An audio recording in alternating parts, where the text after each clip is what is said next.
Hello and welcome. You're watching Trending Tech on here, NewsX World, where we bring you the latest trends, gadgets and tech breakthroughs from around the globe.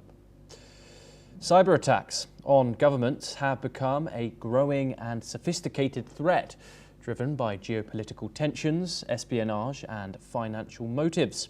A recent report by Microsoft suggested that Russia has increased cyber attacks against NATO states by 25% in the past year. The most targeted sector has been government, with the United States, the UK and Ukraine among the top victims. This rise in cyber activity is what the European Union calls Russia's hybrid warfare strategy, which includes a range of unconventional tactics such as cyber attacks, drone incursions and intelligence operations. Amid this, experts now warn that these cyber activities are pushing the boundaries of what can be considered warfare in the digital age. To talk about this ongoing issue is Kaptilov Arseny. He is the CEO and co-founder of water treatment engineering company Aquarime LLC and ambassador for peace in the Universal Peace Foundation. Thank you very much for joining us here on NewsX World. It's a pleasure to have you. Let's get straight into it. Yeah, colleagues, nice to meet you here.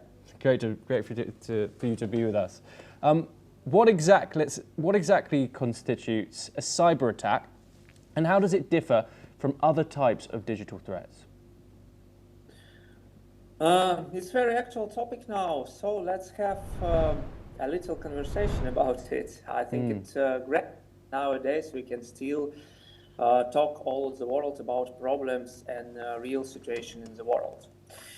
About cyber attacks. Cyber attacks in digital world now is, I think, the most important problem we have, because all our data of common people, government, of technological data and influence on this infrastructure is under attack now.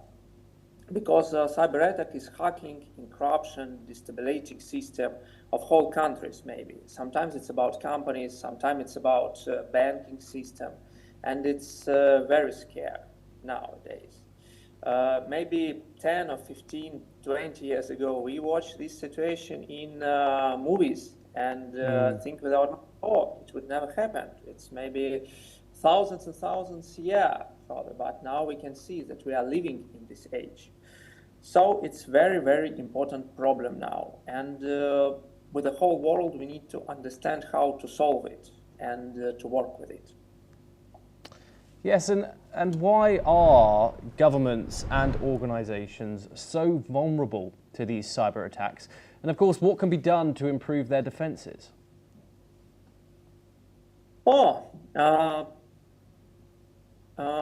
The main reason, of course, for government is to protect itself, information, data, infrastructure.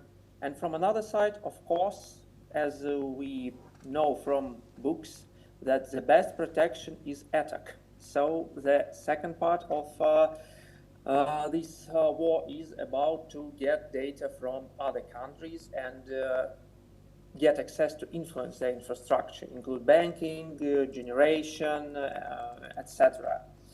The main problem now is that maybe 10 years ago, this situation with data was not so wide. It's new business, it's new system.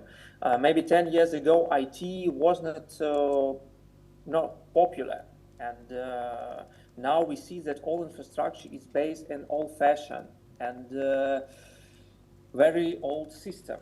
And for government, it's very difficult to hire advanced specialists with their salaries to invest a lot of money, huge amount of money to protect the system of whole country. Imagine, we hear every day that in some little companies is problems with hacking, with loss of data of its clients, but it's little company, and to protect it, it's very simple.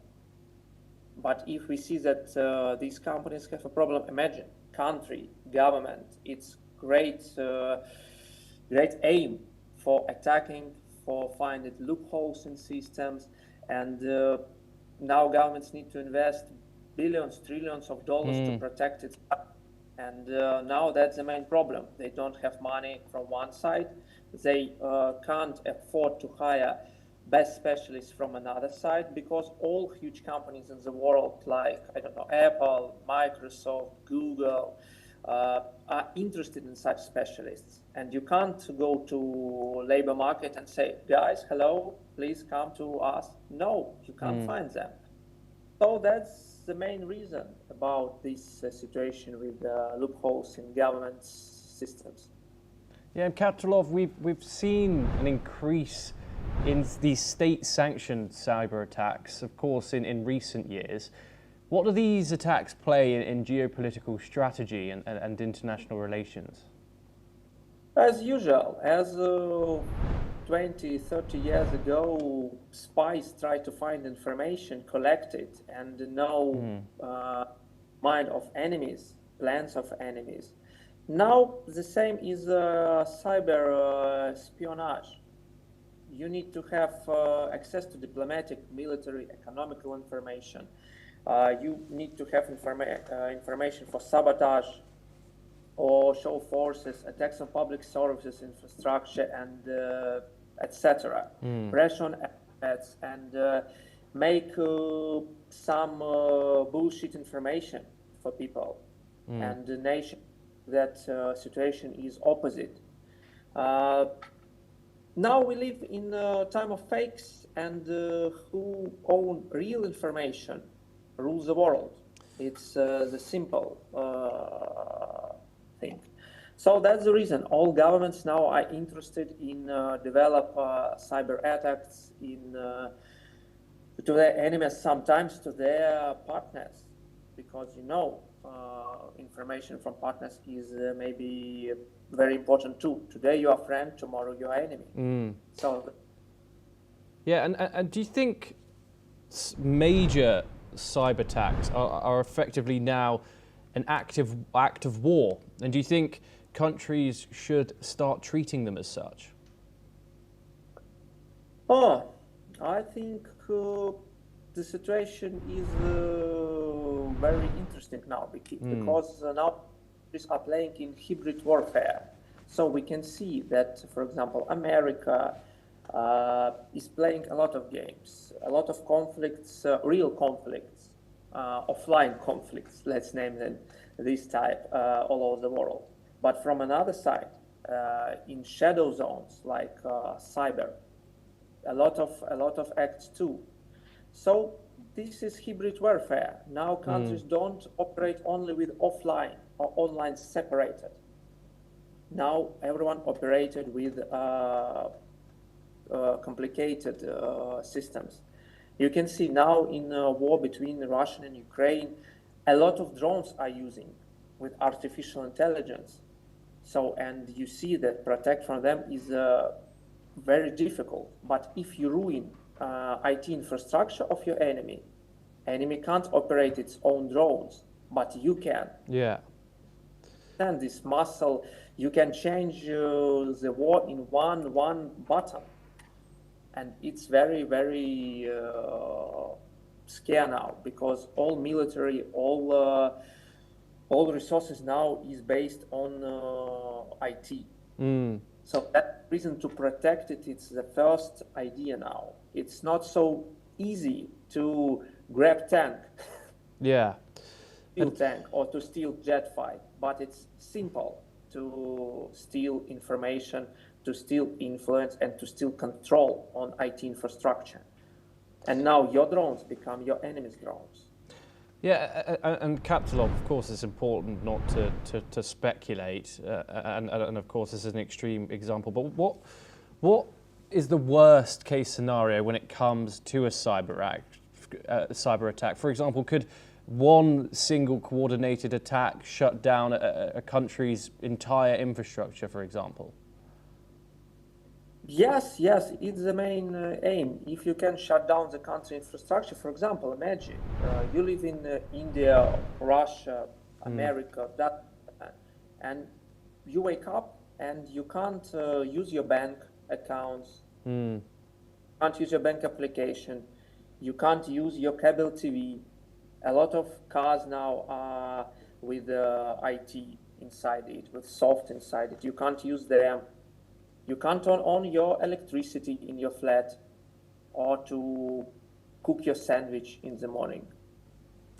No victims, no real victims. Nobody is killed, but you are scary. It's disaster. And this disaster can be realized only with one button, from one man like you, me, or others sitting in the front of computer and can do it. That's nowadays IT specialists are so well paid and important guys.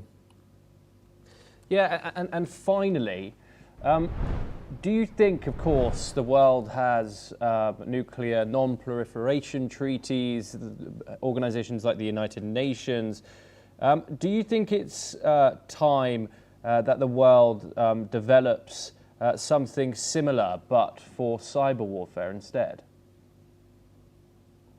I hope that really governments all over the world will think about it and will seriously come to these tasks, because our world is very big and there are enough resources for everyone.